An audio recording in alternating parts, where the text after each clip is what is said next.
Hi everyone, it's Nicole and I'm here with the third layout using the July hip kit. I want to use some of that texture paste, the stamp set that was from October afternoon, some of the paper washi tape, some 10 pins from October afternoon, and I want to scrap this photo. This is a picture from October afternoon, or not a picture, a pattern paper, or two pattern papers from October afternoon, and then this chipboard sticker package is from Crate Paper Poolside, and I want to use the Heidi Swap template that came in the color add-on.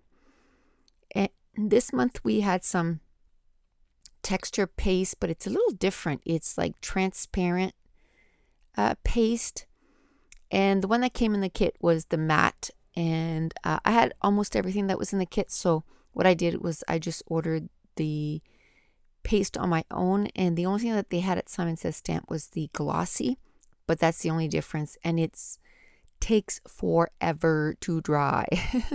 That's one thing. I'm gonna mix in some colors here with it, and because I don't want it to be transparent. And this was actually the first layout that I worked on, and because it took so long to dry, it was actually the third layout I finished. So I love that pattern paper with the ray of sunshine, and I know I want to use that, and it's going to stay with that cut apart Hello Summer for the longest time, and then I'm going to decide not to use that. And I'm just trying to figure out how I'm going to, go with the background. I'm going to put some clear gesso to the background because I want to make it so it doesn't warp my paper too bad, which it still ends up warping it a bit, but it's not as bad as if I didn't put any on. But if I wanted to if I wanted to push back the color of the background so that I would push it back further, so that you could still see some colors of it, some hints of it, but it wouldn't be as much in your face, I could put some white gesso, and then it would tone down that pattern paper. But with the clear gesso, what I like, it gives it sort of watercolor look to it, and I like that. I'm going to take my heat tool, and that heat tool is from Ranger, and I like it because it doesn't get extremely hot. I haven't tried embossing with it. I have a Stampin' Up! Embossing tool for that, and that's what I use for embossing. And but for mixed media, I like to use the Ranger one. Now I'm going to use some ink that came in last month's kit. It was the Avriel Daisy. I put it on some packaging, added some water, and it's basically tone on tone. You can barely see it, and I'm just dripping some drips on there too. I'm going to clean it off using a baby wipe. And then I believe I'm going to work on the texture paste. I'm going to take out my heat tool first and dry up my works area, and also dry up my background paper.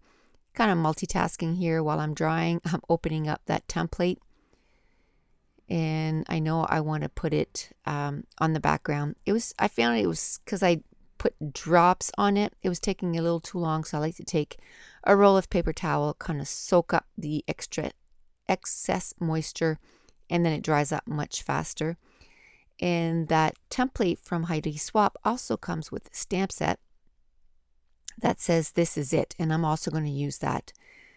And I'm not too sure how I'm going to use the template. I just know I want to use it, and I'm going to mix some of that texture paste, transparent, glossy, or gloss, and I want to make an orange color. So at first I'm going to mix the two inks from last month, the pink and the yellow, to make an orange, but I don't find it's orange enough. I'm going to use it a little bit, and then I could have kept doing that, and I could have gotten a whole lot more color, but I just found that it was taking way too long. So I'm going to end up going to get a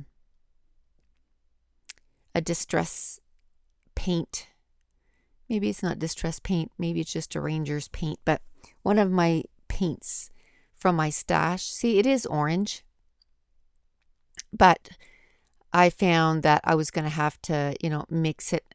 It was going to take me too long. So I'm going to go in my stash. I'm going to grab a paint and I'm going to pour some paint in. And then it's going to get orange a whole lot faster. And then I'm going to put it through the template, make a pattern. And what I'm going to do, I'm just going to put it directly in behind the photo because it is kind of bold. And that's what I wanted, but I want to keep it contained. So I'm going to put it just so that it's right behind the photo, and then it takes forever to dry. I'm not joking. I think it took like 4, 5, maybe 6 hours to dry. Enough time that I was able to make 2 other layouts while this dried. So see, I'm kind of saying, okay, my photo is going to be right there.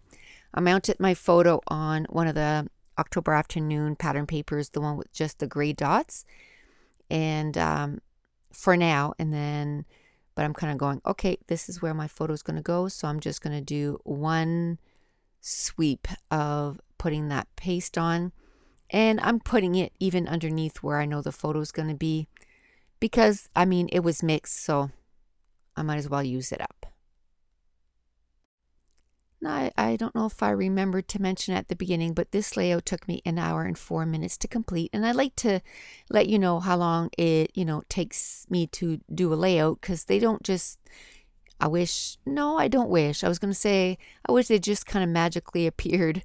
But no, I truly enjoy the process of scrapping. And I don't think I just want to snap my fingers and it'd be there. I enjoy the process. I find it relaxes me. So I love every minute of it. Now I'm going to clean off my template. I just use some cleaner that you would use to clean your stamps. And I do directly on my mat because then it also cleans my mat off. And because I can't stand a dirty mat. So much to the point that I found that my mat was too dirty. And as you know, I mentioned it in the last video, and I'm going to talk about it a little bit more because I had a few questions. I'm working on a class to release in September, and so I went and bought a new mat just so that I would have a new mat for doing the class.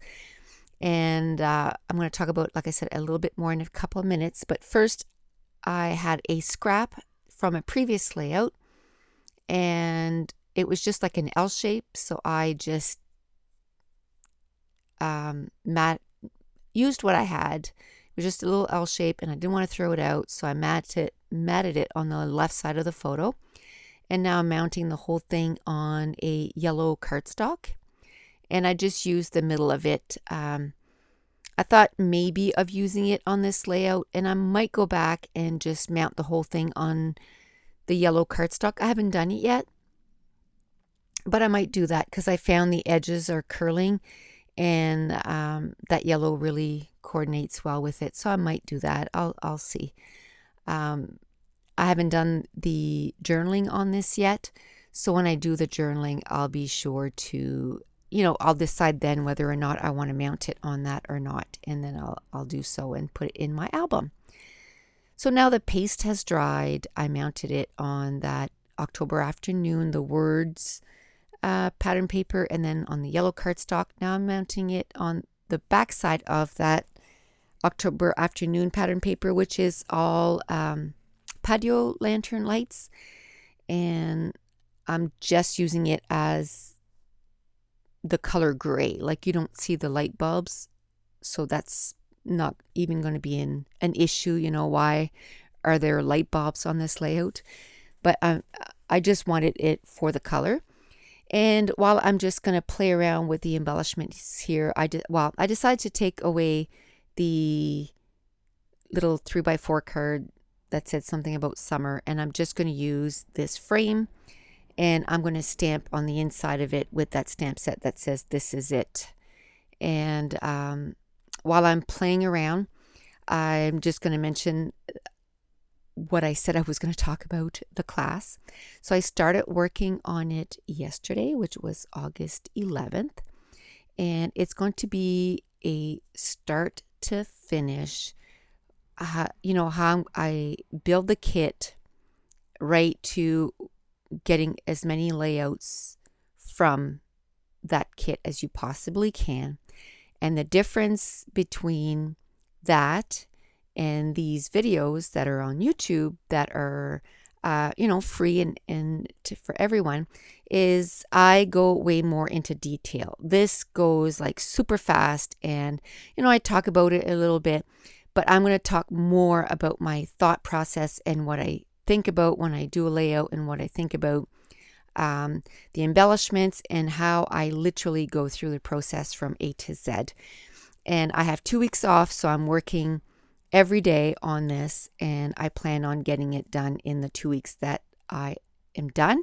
And then I'm giving myself a month to, edit the videos and think about the best format to distribute the class and, put it up. And also, I'm going to have a private Facebook group that's just going to be for the attendees of the class. So that'll be one place that we can, communicate. And then I plan on doing, I don't know if it's going to be on Google Hangout or Ustream or some form of communications like that we can hang out for maybe like an hour. And if you just want to hang out, or if you have questions, maybe on the Facebook group, I'll have a place where you can leave questions so that I can answer those during the hangout. But just a place that we can all get together and feel like we're kind of hanging out and talking about scrapbooking and about the class and everything. So as we get closer to releasing the class, I will have more details on that. But I had a few questions when I talked about it yesterday, and I haven't had a chance to go answer it, on YouTube. But I want to make sure I want to talk about it here, and I'm spending a lot of time, creating right now. So I'm not spending a lot of time on social media. So I'm not spending a lot of time on Facebook and YouTube and that kind of places, because I want to make sure that I get it done. But I'm going to make at least 15 minutes a day that I can go and spend time on that. So, I'll get to people's questions on YouTube and that kind of stuff, in Facebook, 15 minutes a day. That's what I'm allowing myself so that I get time to do other stuff. So back to the layout. So what I did was I used that stamp set from Heidi Swap. I inked it up with the Avery L ink, and that's a pigment ink. So it stays wet long enough that you can add some embossing powder. And I added some clear embossing powder, and then I embossed it, and it's nice and shiny. It's super cute. And then I put that inside the frame. Now I could have put my journaling there, but I decided to make it so that it was more an embellishment. And then I went and I grabbed a couple of paper tapes from October Afternoon, from I think I said the other day that it was from, I can't even remember what I said, but it's the Summer Vibe collection from October Afternoon, I'm pretty sure. And then I added some a flare that says Hello Summer. It has that orangey tinge, and that's the kind of the colors that I want to use. It was orange and yellow in this. And then I added some enamel dots in yellow. I used a little chipboard that is glasses, and it's sort of the orange yellow feel, and that's what I wanted. It was sort of the summer feel, And then on the frame you got the orange, yellow, and then it had a little bit of teal in it. So what I did was, that's why I brought in the paper tape with the little flowers, and it had little teal flowers, and also on the badge the word hello is in teal. And then my title, I decided to use the thickers that came in the kit in black, and it just says Our Fave. And I love using those Project Life boxes. It makes cleaning a snap. I just pull that in, put everything in there, and boom, my desk is clean again, and then I can put everything back that I didn't use in my iris container. Now I'm going to bring out that ink again from Avery L. I'm using this stamp set from October Afternoon. It's a roller date stamp, and I'm going to pull it out a couple of times, and it's just tone on tone, so very subtle. I thought of maybe adding some black, and you can see me hesitating. I'm going to pull up the photo. I stamp it on that, and I go, ooh, that's way too much contrast. So I'm going to stamp a few more words in the yellow again. And now to add more black, because I use the black, to do my title, I take out the Heidi Swap Color Shine in the black velvet, and I added some black that way. I'm going to take some paper towel and kind of soak up some of that black, because it is so humid right now where I live that the ink is not drying for days, so I make sure that I dry it up right away. And that's it. That's going to complete the third layout. I'm going to show you some close-ups of all the embellished clusters, and the page is done. So thank you so much for joining me today. And if you're enjoying these videos, if you wouldn't mind, give me a thumbs up. So thanks for watching. Bye.